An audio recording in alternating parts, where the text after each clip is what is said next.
Hello my dear students, welcome back to Katira classes. હું નિશાંત કતીરા. આજના આ વિડીયોમાં આપણે સ્ટાર્ટ કરવાના છીએ સ્વાધ્યાય 5.1. અગાઉના વિડીયોમાં ઇન્ટ્રોડક્શન આપણે જોયું, જેમાં બધા સૂત્ર અને આ ચેપ્ટરમાં આવતા બધા ટોપિકની ચર્ચા કરી. ન જોયો હોય એ વિડીયો તો ખાસ જોઈ લેજો. અને આ વિડીયોથી સ્ટાર્ટ કરીએ સ્વાધ્યાય 5.1.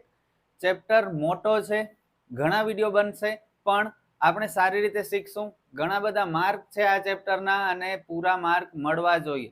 જો ચેપ્ટર બહુ ઈઝી છે, વીકમાં વીક સ્ટુડન્ટ પણ સારા માર્ક મેળવી શકે છે. માત્ર શાંતિથી જોવાના છે વિડીયોઝ, નોટમાં લખવાના છે દાખલા. પ્લીઝ નોટમાં લખજો મારી સાથે જ, જેથી કરીને તમે એક્ઝામમાં પણ લખી શકો. વિડીયો જોઈ લેવાથી કામ નથી થઈ જવાનું આપણું. ઓકે, સ્ટાર્ટ કરીએ. સ્વાધ્યાય 5.1, દાખલા નંબર 1. નીચે આપેલ સ્થિતિમાંથી કઈ સ્થિતિમાં સંખ્યાની યાદી સમાંતર શ્રેણી બને અને કેમ? અહીં એક સ્થિતિ આપેલી છે, આવી રીતે 4 દાખલા છે, 4 સ્થિતિ છે. આપણે સમાંતર શ્રેણી બને છે કે નહીં એ ચેક કરવાનું છે, અને બને છે તો કેવી રીતે બને છે એ પણ કહેવાનું છે. જો પહેલો દાખલો, ટેક્સીનું ભાડું પ્રથમ કિલોમીટર માટે ₹15 અને પછીના વધારાના કિલોમીટર માટે ₹8 છે. પહેલો કિલોમીટર ₹15 ભાડું લાગશે, પછી દરેક કિલોમીટર માટે 8 રૂપિયા વધતા જશે. તો સ્ટાર્ટિંગ શું કરીએ જુઓ આપણે. પ્રથમ કિલોમીટરનું ભાડું બરાબર ₹15. બીજા કિલોમીટરનું ભાડું અથવા 2 કિલોમીટરનું ભાડું, ટોટલ 2 કિલોમીટર ગાડી ચાલશે તો ભાડું કેટલું લાગશે? ₹15 પહેલા કિલોમીટરના અને બીજા કિલોમીટરના 8 રૂપિયા જ લાગશે હવે. ઓકે, તો 15 ને 8 ₹23. 3 કિલોમીટર જો ગાડી ચલાવશું તો કેટલું ભાડું થશે? 3 કિલોમીટરનું ભાડું વળી 8 રૂપિયા વધી જશે, એટલે 23 + 8 ₹31. 4 કિલોમીટરનું ભાડું વળી 8 રૂપિયા વધશે, એટલે ₹39. હવે જુઓ શ્રેણી કેવી રીતે બને છે. 15, 23, 31, 39 આવી રીતે શ્રેણી બને છે. આપણે કહેવાનું છે કે આ સમાંતર શ્રેણી છે કે નહીં. સમાંતર શ્રેણી છે કે નહીં ખબર કેમ પડે? જો બે પદ વચ્ચેનો તફાવત સરખો આવતો હોય તો સમાંતર શ્રેણી કહેવાય, નહીતર ન કહેવાય. અહીં જુઓ 15 થી 23 એટલે કેટલા વધ્યા? 8 વધ્યા. એવી જ રીતે 23 થી 31 ફરીથી 8 વધ્યા. 31 થી 39 વળી 8 વધ્યા. તો બે પદ વચ્ચેનો તફાવત સરખો થાય છે, એટલે આ સમાંતર શ્રેણી બને છે. સમાંતર શ્રેણી બને છે. બસ પૂરું. એવી જ રીતે બીજો દાખલો, આ થોડો ઇન્ટરેસ્ટિંગ છે. નળાકારમાં રહેલ હવાનું પ્રમાણ હવા કાઢવાના પંપ દ્વારા દર વખતે નળાકારની બાકી રહેલ હવાનો 1/4 ભાગ બહાર કાઢે છે. જો સમજજો બરોબર. એક નળાકાર છે જેની અંદર કેટલીક હવા ભરેલી છે. હવે આપણે એ હવા પંપ દ્વારા બારે કાઢવાની છે. પંપ એક વખતમાં 1/4 જેટલી હવા બારે કાઢશે. બાકીની હવા બારે કાઢવી હશે તો વળી બીજો પ્રયત્ન કરવો પડશે, વળી ત્રીજો પ્રયત્ન. એવી રીતે ધીરે ધીરે બધી હવા નળાકારમાંથી કાઢવાની છે. ઓકે, હવે આ દાખલો ગણવા માટે આપણે ધારણા કરવી પડશે, કારણ કે કોઈ રકમ નથી આપેલી. જુઓ, કિંમત નથી આપેલી. અહીં કિંમત હતી પહેલા કિલોમીટરના 15, પછી 8 વધે છે, તો આપણે આરામથી સમ ગણ્યો. પણ અહીં કોઈ કિંમત જ નથી, તો ધારણા કરશું. ધારો કે નળાકારમાં રહેલી કુલ હવા 400 મીટર ઘન અથવા સેમી ઘન છે. નળાકારની અંદર કોઈ વસ્તુ રહેલી હોય ને તો એ ઘનફળમાં આવે, એટલે મીટર ઘન અથવા સેમી ઘન. એના ઉપર વધારે તમે ધ્યાન ન આપો. આ દાખલો જરાય ઇમ્પોર્ટન્ટ નથી. દાખલા નંબર 1 આ તો ચોપડીમાં છે એટલે આપણે ભણીએ છીએ. અત્યારે સમજી લો, પછી ક્યારે આ દાખલા નંબર 1 ની તરફ જોતા નહીં. ઓકે, આવશે જ નહીં. છે એટલે કરીએ છીએ, તો અત્યારે છે તો સમજી પણ લ્યો સારી રીતે. હવે 400 મેં શા માટે ધારે? તમને થશે કે સર 400 જ શા માટે? 100 પણ ધારી શકતા હતા, 10 ધારી શકતા હતા, 50 ધારી શકતા હતા. 400 શા માટે? હમણાં સમજાઈ જશે. 400 સેમી ઘન હવા છે. પ્રથમ પ્રયત્ન આપણે કર્યો, પ્રથમ વખત બહાર નીકળતી હવા, કેટલી હવા બહાર નીકળશે? 1/4, તો 400 ભાગ્યા 4 કરશો તો 100 થશે, 100 ચોક 400, 100 સેમી ગન જેટલી હવા નીકળી જશે. ઓકે, એનો મતલબ હવે બચશે કેટલી? 300 સેમી ગન જેટલી હવા બચશે ને. પ્રથમ પ્રયત્ન બાદ બાકી રહેતી હવા 400 હતી, 100 નીકળી ગઈ, એટલે 300 સેમી ઘન જેટલી હવા બચી. હવે એના ઉપર પાછા 1/4 જેટલી હવા બહાર નીકળશે. બીજી વખત બહાર નીકળતી હવા, આપણી પાસે 300 બચી છે, 300 ના વળી 1/4 જેટલી હવા નીકળી જશે. 300 ના 1/4 એટલે 75. ઓકે, બીજા પ્રયત્ન બાદ બાકી રહેતી હવા, હવે કેટલી હવા રહેશે? 300 હતી, એમાંથી 75 નીકળી ગઈ, એટલે 225 રહી. ઓકે, બસ, હવે વધારે આગળ નથી જવું, દાખલો ઇમ્પોર્ટન્ટ જરાય નથી એટલા માટે. હવે શરૂઆતમાં આપણી પાસે ધારણા કરી હતી કે 400 સેમી ઘન જેટલી હવા હતી, પછી પહેલી વખતમાં 100 સેમી ઘન જેટલી હવા કાઢી નાખી, એટલે હવે થઈ ગઈ 300. ઓકે, વળી 75 જેટલી હવા કાઢી નાખી, એટલે હવે થઈ ગઈ 225. ક્લિયર? હવે તમે જુઓ તફાવત સરખો થાય છે. 400 માંથી 300 થયા એટલે 100 ઘટ્યા, 300 માંથી 225 થયા તો કેટલા ઘટ્યા? 75 ઘટ્યા ને. તો બે પદ વચ્ચેનો તફાવત સરખો નથી થતો, એટલે સમાંતર શ્રેણી નથી. અહીં બે પદ વચ્ચેનો તફાવત સરખો નથી, તેથી સમાંતર શ્રેણી બને નહીં. ઓકે, બહુ બકવાસ દાખલા છે, ક્યારે નહીં પૂછાય, છતાંય હમણાં સમજી લો. ઓકે, પણ દાખલા નંબર 2 અને 3 બહુ ઇમ્પોર્ટન્ટ છે. આ જ ખરાબ દાખલો છે, ખબર નહીં ચેપ્ટરની શરૂઆત આવા દાખલાથી શા માટે કરી. પ્રત્યેક મીટરના ખોદકામ બાદ એક કૂવો ખોદવા માટે લાગતો ખર્ચ પ્રથમ મીટરના 150 અને પછીના પ્રત્યેક મીટર દીઠ 50 પ્રમાણે વધતો જાય છે. પહેલો મીટર જ્યારે ખાડો ખોદશું તો 150 રૂપિયા મજૂર લેશે મજૂરી. આપણે કીધું કે હજી વધારે ખોદવું છે, તો મજૂરે કીધું કે પછી હું દરેક મીટરના કેટલા રૂપિયા વધુ લઈશ? 50 રૂપિયા વધુ લઈશ. 2 મીટર ખોદવું હશે તો 200 રૂપિયા થશે, 3 મીટર ખોદવું હશે તો 250 થશે. ઓકે, તો બસ ખબર પડી ગઈ. પહેલા 150, પછી 200, 250, 300, 350, 50 વધતા જાય છે, તો સમાંતર શ્રેણી બને છે. લખતા નથી, હવે સમજી જશો ને. પહેલા મીટરના 150, પછી 50 વધ્યા 200, 250, 300, તેથી સમાંતર શ્રેણી બને છે. કારણ કે દરેક બે પદ વચ્ચેનું અંતર સરખો છે 50-50 નો, એટલે સમાંતર શ્રેણી બને છે. 8% વાર્ષિક ચક્રવૃદ્ધિ દરથી શરૂઆતની રકમ 10,000 મૂકેલ હોય તો દર વર્ષે ખાતામાં જમા થતી રકમ કેટલી હશે? પ્રથમ વર્ષ બાદ જો 10,000 રૂપિયા આપણે આપણા ખાતામાં રાખ્યા છે, એના ઉપર 8% ચક્રવૃદ્ધિ વ્યાજે વ્યાજ મળે છે. ચક્રવૃદ્ધિ વ્યાજ એટલે દર વર્ષે વ્યાજ સરખો ન હોય, દર વર્ષે વ્યાજ વધતો જાય, એને ચક્રવૃદ્ધિ વ્યાજ કહેવાય. ઇંગ્લિશમાં કમ્પાઉન્ડ ઇન્ટરેસ્ટ કહેવાય. ઓકે, તો પહેલા વર્ષે 10,000 મૂક્યા, વર્ષ પૂરો થશે એટલે આપણા કેટલા રૂપિયા થઈ જશે? પ્રથમ વર્ષ બાદ થતી રકમ તો 10,000 હતા વત્તા એના ઉપર વ્યાજ મળશે ને. 10,000 ના 8%, ટકા એટલે છેદમાં 100 આવે, બરોબર. 2 0 નીકળી ગયા, એટલે કેટલા થઈ ગયા?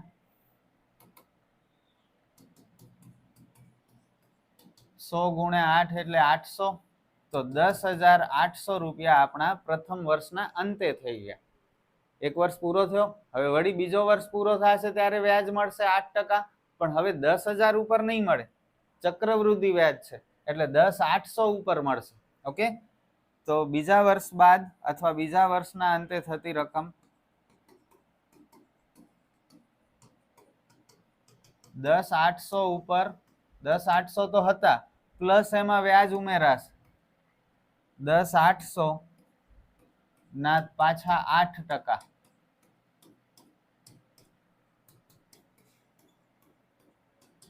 $108 ગુણ્યા 8, 864, એટલે 10,800 ને 864 કેટલા થાય? 11,664. ઓકે, હવે બસ આ 2 વર્ષ ઇનફ છે. જુઓ, પહેલા વર્ષે આપણી પાસે 10,000 હતા,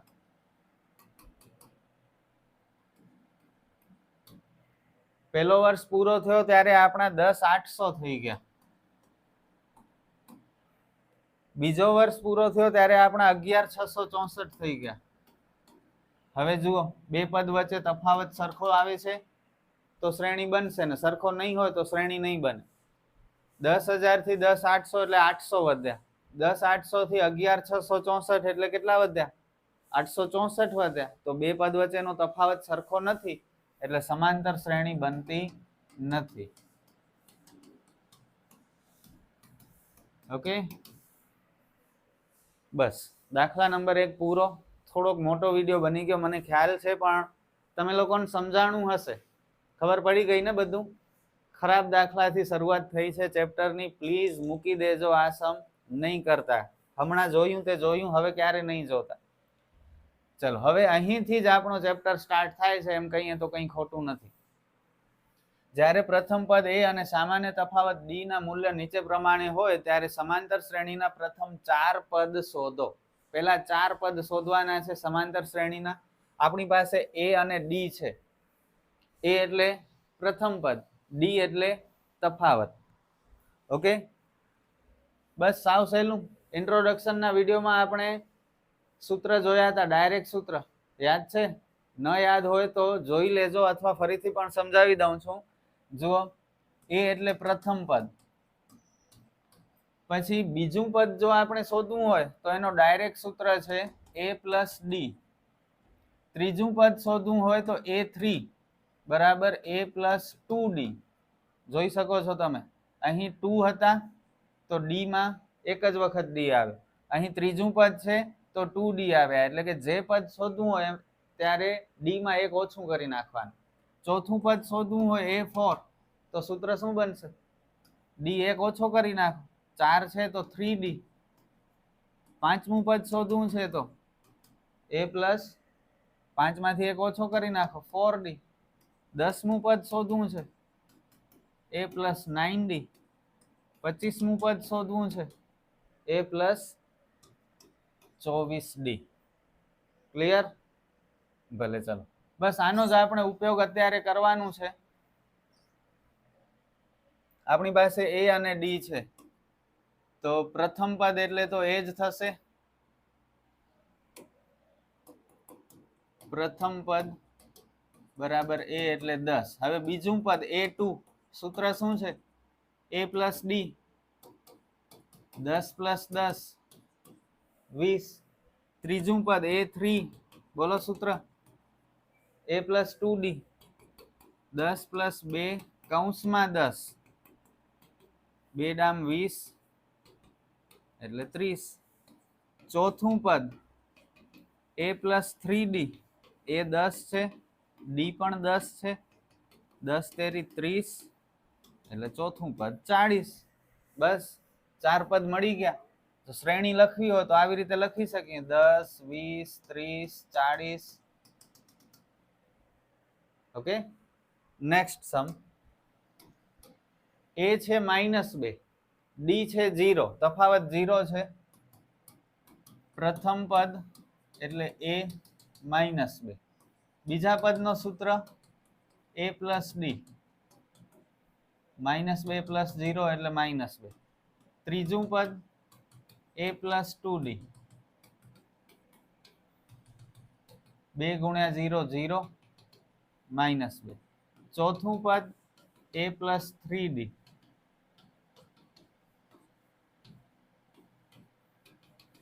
3 × 0 એટલે 0. તો અહીં તફાવત 0 હોવાના લીધે બધા જ પદ સરખા થાય છે. ઓકે, તો આવી રીતે શ્રેણી બનશે. કેટલું ઈઝી છે આ બધું, લાગે છે ને? પહેલા દાખલા ઉપર નહીં જતા, કદાચ અઘરો લાગ્યો હશે, બાકી આખો ચેપ્ટર સહેલો છે. જોઈ લો તમે. એ અને ડી આપેલા છે, કરશો તમે લોકો? વિડીયો પોઝ કરો, બે સમ તમે જોઈ શકો છો, ટ્રાય તો કરો નોટમાં, પછી કમેન્ટ કરજો મને કે સર અમે તમારાથી પહેલા કર્યા અને થઈ ગયા. ઓકે, પ્રથમ પદ, બીજું પદ એટલે a2, જેનો સૂત્ર થશે a + d. જો ઉતાવળ જરાય પણ નથી કરવી આપણે, ભલે એક સ્ટેપ વધુ થતો ને. પ્લસ માઇનસ માઇનસ, ત્રીજું પદ a + 2d, ડી ની જગ્યાએ -3, 2 તેરી 6, પ્લસ માઇનસ માઇનસ, 4 માંથી 6 જાય તો -2. અને ચોથું પદ a + 3d, 3 તેરી -9, 4 માંથી 9 જાય તો 5, નિશાની મોટાની -5. તો શ્રેણી શું બની? 4, 1, -2, -5. કેટલું ઈઝી હતું. સર આમાં અપૂર્ણાંક છે ડી 1/2, કેમ કરશું? કઈ નથી, થઈ જશે. જુઓ,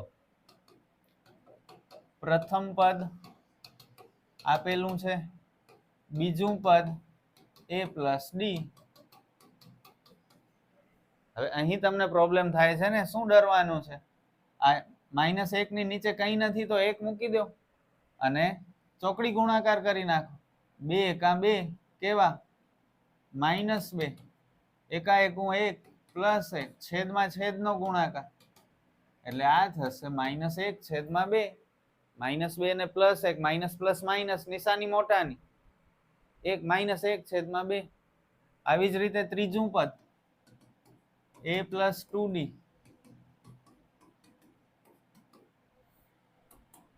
ડી ની કિંમત 1/2. અહીં તો જુઓ 2 ઉડી પણ ગયા, એટલે આમાં તો કોઈ પ્રોબ્લેમ નથી. -1 ને +1, 0. ચોથું પદ a + 3d, અહીં કઈ કટ નથી થતા તો કઈ વાંધો નહીં, 3 એકા 3, છેદમાં 2. આ 3 ખાલી ઉપર વાળાને જ ગુણશે, નીચે વાળાને નહીં ગુણે. આ -1 ની નીચે કઈ નથી તો 1 મૂકીને ચોકડી ગુણાકાર, 2 એકા -2, 3 એકા 3, છેદમાં છેદનો ગુણાકાર, -2 ને +3, માઇનસ પ્લસ માઇનસ, 3 માંથી 2 બાદ કરો 1, નિશાની મોટાની. બસ દાખલો પૂરો. 4 પદ બની ગયા. શ્રેણી શોધવાનું કહ્યું નથી પણ આપણે લખી નાખીએ. -1, -1/2, 0 અને 1/2. આવી રીતે શ્રેણી આગળ વધે છે. કેવા છે સમ? ઈઝી લાગે છે ને? પાંચમો દાખલો, આ પણ બહુ સહેલો. પ્રથમ પદ આપેલું છે -1.25, બીજું પદ a + d,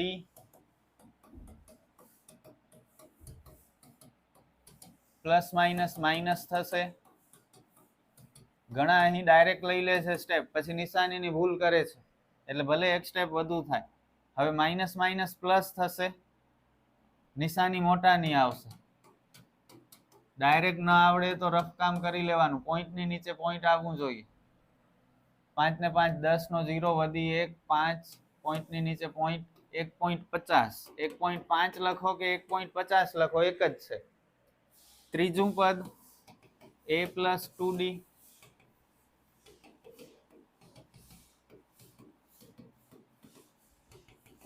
આ બંનેનો ગુણાકાર 25 દુ 50, પ્લસ માઇનસ માઇનસ 0.50, અને આ બંનેનો સરવાળો કરશું આવી રીતે તો જવાબ મળશે -1.75.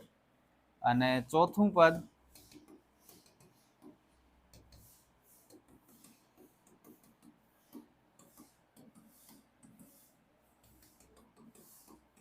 25 તેરી 75 માઇનસ 0.75 આ બંનેનો સરવાળો કરશું તો માઇનસ 2.00 મળશે. માઇનસ 2.00 પોઈન્ટની પાછળ 0 હોય તો એનો કોઈ મહત્વ નથી, આને -2 જ વંચાય. ઓકે, એટલે આપણે સીધા -2 લખીએ છીએ. તો શ્રેણી બની કંઈક આવી રીતે. આમ નહીં લખવાનું, આમ રહેવા દેવાનું. બસ દાખલા નંબર 2 પૂરો આપણો. હવે દાખલા નંબર 3, નીચે આપેલ સમાંતર શ્રેણી માટે પ્રથમ પદ અને સામાન્ય તફાવત શોધો. બહુ સહેલા, જરા વારમાં પૂરો થઈ જશે અને મને લાગે છે તમે કરી પણ શકો છો. પ્રથમ પદ શોધવાનું છે તો પ્રથમ પદ તો બધામાં આપેલું છે. ઓકે, એ તો જોઈને જ લખવાનું છે. પ્રથમ પદ એટલે a3. તફાવતનો સૂત્ર a2 - a1 યાદ છે ને? a2 એટલે બીજું પદ, a1 એટલે પહેલું પદ. બીજું પદ છે 1, પહેલું પદ છે 3. તફાવત મળી ગયું -2. દાખલો પૂરો. કરશો આવી રીતે બધા સમ? ટ્રાય તો કરો. જેટલું ચેપ્ટરની સ્ટાર્ટિંગમાં જાતે ટ્રાય કરશો એટલું આગળ તમને બહુ મજા આવશે અને કોન્ફિડન્સથી તમે ઘણા બધા સમ્સ જાતે ગણી લેશો. ચલો, પ્રથમ પદ ઓલરેડી આપેલું જ છે -5. હવે તફાવત, બીજું પદ માઇનસ પહેલું પદ. હવે જુઓ 3 વખત માઇનસ આવી ગયા. ખબર પડી કેવી રીતે? a2 એટલે બીજું પદ, આ -1, આ વચ્ચે માઇનસ હતો એ સૂત્રનો, અને આ જે પાછળ -5 છે એ પહેલા પદમાં માઇનસ છે, -5 એ. તો કન્ફ્યુઝ નહીં થતા, કોન્ફિડન્સ રાખો. એક સ્ટેપ વધુ પણ લ્યો. Minus minus plus. હવે માઇનસ પ્લસ માઇનસ, 5 માંથી 1 જાય 4, નિશાની મોટાની. તફાવત મળ્યો 4. પૂરું. ત્રીજો દાખલો અપૂર્ણાંક છે પણ બહુ સહેલું છે. પ્રથમ પદ 1/3 અને તફાવત છેદ બંનેના સરખા છે ને, તો છેદ એક વખત, અંશમાં જે નિશાની હોય એ પ્રમાણે કામ કરવાનું. માઇનસ છે તો માઇનસ કરશું, પ્લસ હોય તો પ્લસ કરવાનું.